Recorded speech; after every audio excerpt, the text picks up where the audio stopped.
Duane Bang Ludwig, and he joins us on the phone right now. Duane, how are you? Doing good, sir. Thanks for having me on. I was a fan of you and your show.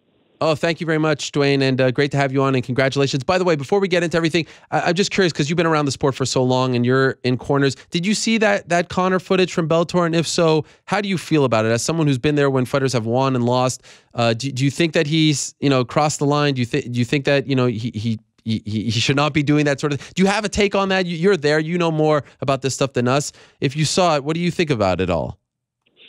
I did see what Conor did at the Bellator show, and I do not agree with that. I think someone or anybody, anybody can run and jump into the cage, but we all choose to lead by example and be good people and follow the rules. And when some people think that they're bigger than the sport or bigger than anybody else, then that becomes a problem. I think Conor and we all need to just lead by example and make sure that we're following the rules, because especially Conor, look how big he is. He should be, again, leading by example. And wasn't surprised, but I was surprised. So I don't think it should happen, obviously. And a lot of people could have got hurt off that because, like you said earlier, some of the fans are trying to go in also, and security had to step it up and make sure that wasn't happening. But you can't do that. Yeah.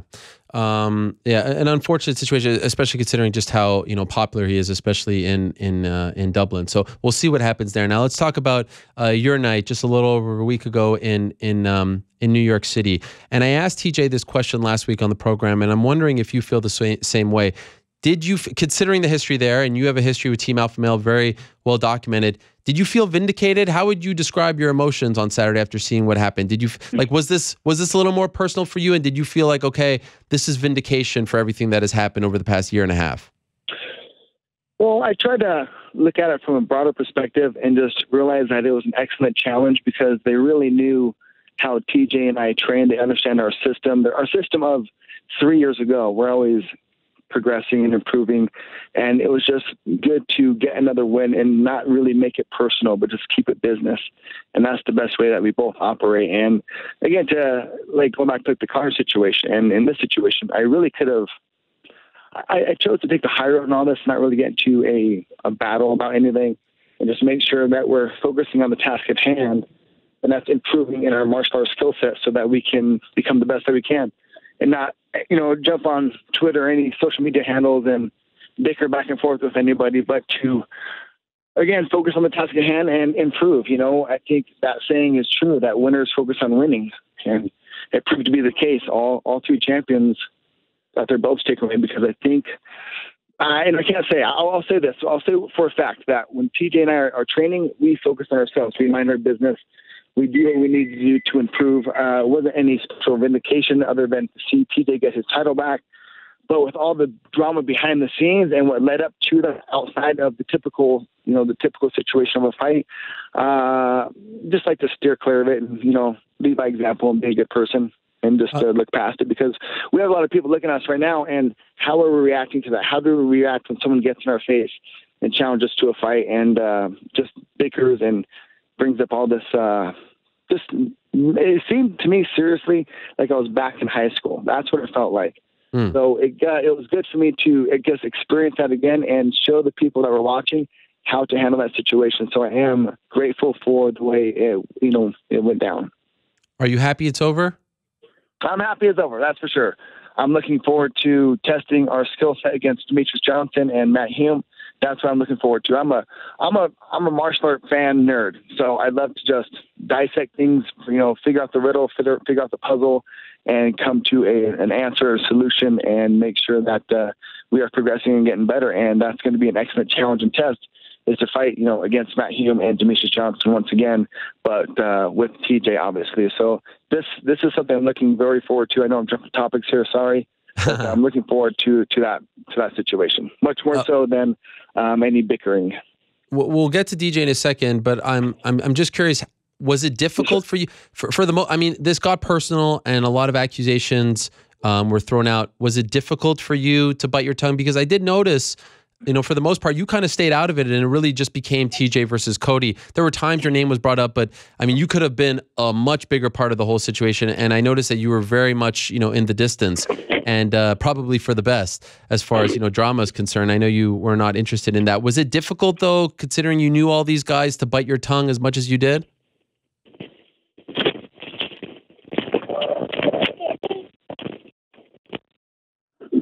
Duane, are you still there? Yeah, I'm here. Sorry, sir. Okay, did you hear my question? Gotcha. Sorry. No, one more time, please. I was just wondering if it was difficult for you to bite your tongue as much as you did, because it did seem to me, as you just mentioned, that you try not to get involved, and you weren't as much involved as I maybe would have predicted because you were such a big part of the team. Did you feel at times, man, I want to say something, I want to respond, but I'm not going to? How hard was that? It was a little hard when things came up that I didn't think went down the way that I seen them go down. I think we had different perspectives on the same situation. So it was hard for me to not say something on those things because it just wasn't the way I seen them. So I thought it was hard for me. Short answer, yes, sir, it was. But again, it was a good test of character and myself and for TJ. So we all learned and grew from it. So it was nice.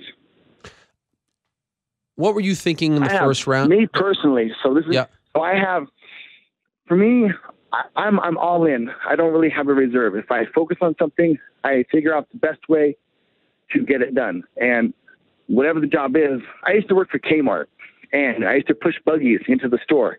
I used to have that lot clear in 10 minutes. It was a record. I used to smash it. And it's just how I am. When I have a job, a duty, I'll do it to the best of my ability. Now, when I'm working for someone that's falling short in what they offered, that becomes very annoying. So it's good to be back in Colorado and focusing on myself, and then to have some of that stuff rehatch in different perspective was annoying. It was hard for me to bite my tongue, but I'm glad it's over. And just curious, where does the future stand between you and TJ? Because he's no longer in Colorado, right? He is in California, and he is building his own team there. Well, yeah, I'm not quite sure what direction it's going. He does have a house here. His wife's here right now. He had a nice custom house built on a lake out here.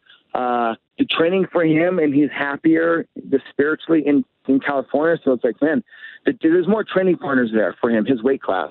I feel he and I work together the best. I feel I'm best as a trainer and a martial arts instructor when I work with him. I feel his potential gets pulled out to the fullest when we're working together. So I will continue to go. And if he does choose to go back to California, I will make time to go back and forth and help him out. And as he'll come back and forth to Colorado as well, which that was the original plan. Like I never, told anybody to leave anywhere and to come here. I was like, come here, train back and forth. I'll help go back and forth. But there was a line drawn in the sand, and he was kicked off the team in California. So he's like, he had to come here. So, it was just how all this is playing out is just strange, but it's working out for the better. And to answer your question, he is building a fight team out there in California, and we'll continue to work together. I'll always make time for TJ. He knows that, and I always make time for a lot of people. Even after the fight with TJ, I had a heart-to-heart with Danny Castillo. It was really emotional for me. But I genuinely love and care for those guys. We're a family and a team. Knows that to have this drama. And, I was crying and shit. I was like, man, I love you guys. If you need anything, please let me know. I'm sorry there has to be drama.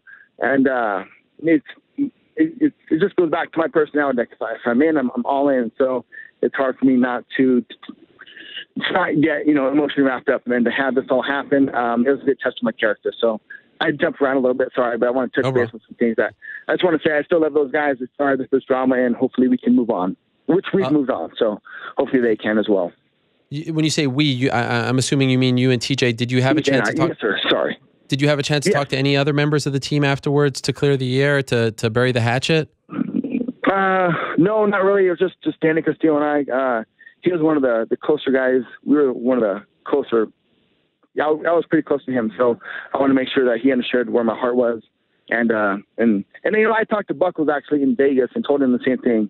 So I guess those two, but that was a couple months ago, and things have since happened more since then. So it's like, come on. I was a bit disappointed to hear that their corner was talking crap to TJ after TJ got dropped. You know, they're telling him, we got your fucking number, and just yelling at him. I think that's crossing the lines a little bit, you know, to talk crap to the fighter once he gets dropped. To talk crap to the fighter anyway, you should just focus on coaching your fighter. I mean, they were so focused on us, it was crazy. Even during the fight, they were focused on us. It's nuts. I thought some of the things were kind of crossed the line, but, you know, people take different paths to, you know, how they handle things. So just I just didn't expect it. How concerned were you at the end of the first round, Duane? And TJ said last week that he was rocked. It was clear he was wobbly. Yeah. Were you very concerned that he was not going to be able to regroup in the second round? No. I knew he was. I know where TJ's at. I know. I mean, this is one thing with TJ and I. We have a special connection. I'm going to think to ask him to throw a combo or to add something on. He's already doing it. I mean, Boss and I had this. It's just this, you know, synchronicity, this like intangible fiber that we both are on the same wavelength. So short answer, I seen he got dropped and I seen him back to his feet and had the head motion right away. So I knew he was good. He did stumble a little bit, but that was partly because obviously he was rocked, but because he was leaning backwards also. So when he came back and sat down, you know, we looked directly into each other's eyes. I knew he was all right. I just want to slow him down and give him clear, you know, precise instruction. And I was just to change up a little bit and cut down the setups and just blast some kicks and make sure that we're leading the dance, and it worked out. That's with him. Like, you tell him to do anything and he'll do it. He's literally a modern day ninja. Was this victory more gratifying to you than the original title win over Renan Barão, because of how personal this story was with the rest of the guys at Team Alpha Male? You know, it was very gratifying for different reasons. You know, the Barão fight had a much different backstory to it. So it was gratifying for different reasons. But the main thing was just, I don't feel we should have lost the title anyway, and then to have to fight through two more opponents and wait basically 2 years to reclaim the belt was just not something that I've seen that we had to do, because, I mean, I don't think we lost anyway, but it was a very close split decision loss. So we should. I thought an immediate rematch was going to happen. It didn't. We had to fight people that were higher ranked than what the champion was fighting. It was just a weird scenario. So the Alpha Male stuff aside, like, that wasn't too big of a deal. It just seemed like we had a rough road to get back to what we needed to do, but we did exactly that. You know, kept our heads down and continued to improve and get better and enjoy the journey. But it was a longer road than expected. So clearly you're in favor of TJ challenging Demetrious Johnson. Are you in favor of him going down to 125 as well? Yes, because of his strength conditioning coach, Stan Calavita. We were in route to fight Demetrious at one point, and the direction he was taking with the strength conditioning coach, TJ was looking phenomenal, you know, on the mitts and sparring and training, and he looked good, and, you know, his spirits were good. So obviously we didn't make 125 and fight and compete, but when we were in route of that, nothing really changed. TJ's not a big 35er, so he can make 25. I mean, it's not going to be easy, but he's the most dedicated person that I've ever seen. He really is. How confident are you that this fight is actually going to happen this time? What can you tell us? I think it needs to happen. I mean, Demetrious, he's fighting the top guys. I mean, you know, this works out because Benavidez is out right now. You know, he's still, you know, having to wait a couple months for this knee surgery. So it worked out time-wise. So in my eyes, I would like to see him, TJ, drop down, fight Demetrious, take his belt, and then go back up to 35. And then I'm not quite sure where Benavidez is at, but, you know, hopefully he gets back in the mix as well in the fight Demetrious also later down the road. Wow. And how soon do you want to see this happen? Like, do you think that TJ needs a long time to get to 125? No, he can make that happen. If the fight was December, he could make that happen. Okay. But I'd like to be. So he's having his wife's having a baby. Yeah. In December, so it's gonna be good for him to sit back and relax a little bit, enjoy the family, and make sure we're being smart about this. So I don't exactly know what the UFC timeline is, but I guess maybe April or something next year would probably be good. Do you, as a great MMA mind, do you see? I mean, TJ has been virtually, unbeatable, right? At 125, he doesn't lose rounds. You know, he's that right. He's that dominant at 125. Yes. Do you see holes in his game? Like when you watch him, you know, the last fight against Ray Borg? There are some areas that we could capitalize on, that's for sure. But I'm not going to necessarily say that he's weak in any one area, because he's really not. He's great everywhere, man. This is a tough challenge, but TJ could beat him. And this is, I just think he's on another level. Like TJ's on another level. They're both on another level compared to the people that are in their weight class. He just really is. And that's because, Benavidez is out right now. Benavidez is right at that level as well.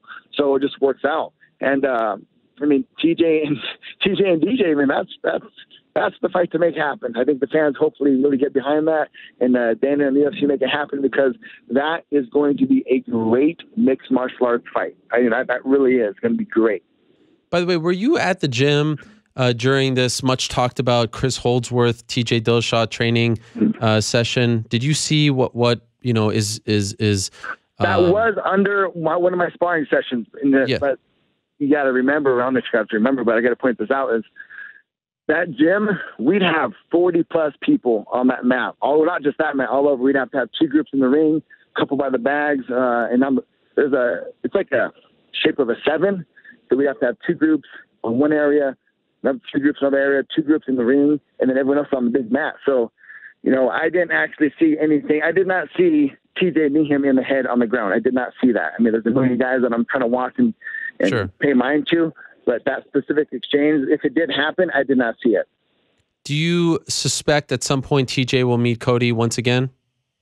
Yeah, I see that, because, Cody, that kid, he got dropped, he got up right away. As soon as TJ was done punching him the second time when they got stopped, he was up right away. There's no quitting that kid. He is definitely a tough character, man. We cannot look past him at all. He is super fast. He surprised me. I was like, oh, man, we're in for a fight after that first round, so I knew we had to change things up. I do see him in the future for sure, without a doubt. It could be next year. We'll see how much the UFC likes him and how much the fans want to push him to see a rematch.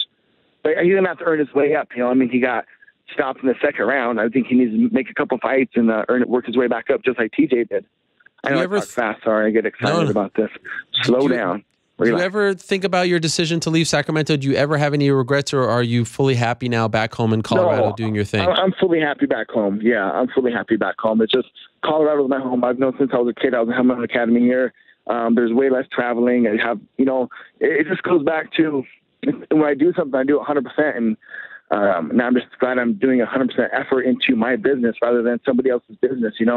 When you sit down and you talk to somebody about their business and they refer to it as their business and their team, it just kind of makes you think a little bit like you're just an employee. So just like, there was a couple bumps in the road. 3 months into that job, 3 months in, I had to sit everybody down. Like, look, man, things aren't going the way they're going. I'm going to have to move out to Colorado. This hurts me because I love you guys, but these things don't change. I'm going to have to move back to Colorado. And, they stepped up and they made it happen. But it was just like from the get-go, there were just little bumps in the road. And I have a hard time working with somebody if they're not pulling their weight. So I'm just, personality-wise, I'm just glad that I'm running my own business in Colorado and things are even and fair, I guess. Do you have any interest in seeing TJ fight Urijah Faber? Yeah, I think that would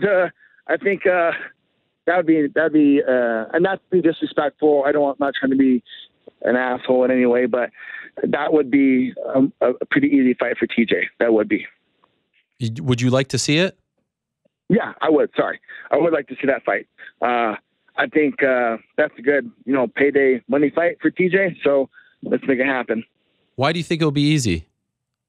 Because I don't think, I know it. Well, anything can happen in a fight, but because I used to coach both of them, and I used to watch them spar many, many rounds. So I have memories of which direction the sparring rounds would go. And one guy, as you can see, let me ask you this, Ariel. Has TJ improved each and every fight that you've seen him in? Yeah, certainly since the Brow. Since right before the Brow fight till now, yes, 100%. Yeah, since working with you, let's just put it that way. I appreciate that. It's not solely me, but I helped a little bit. Yeah.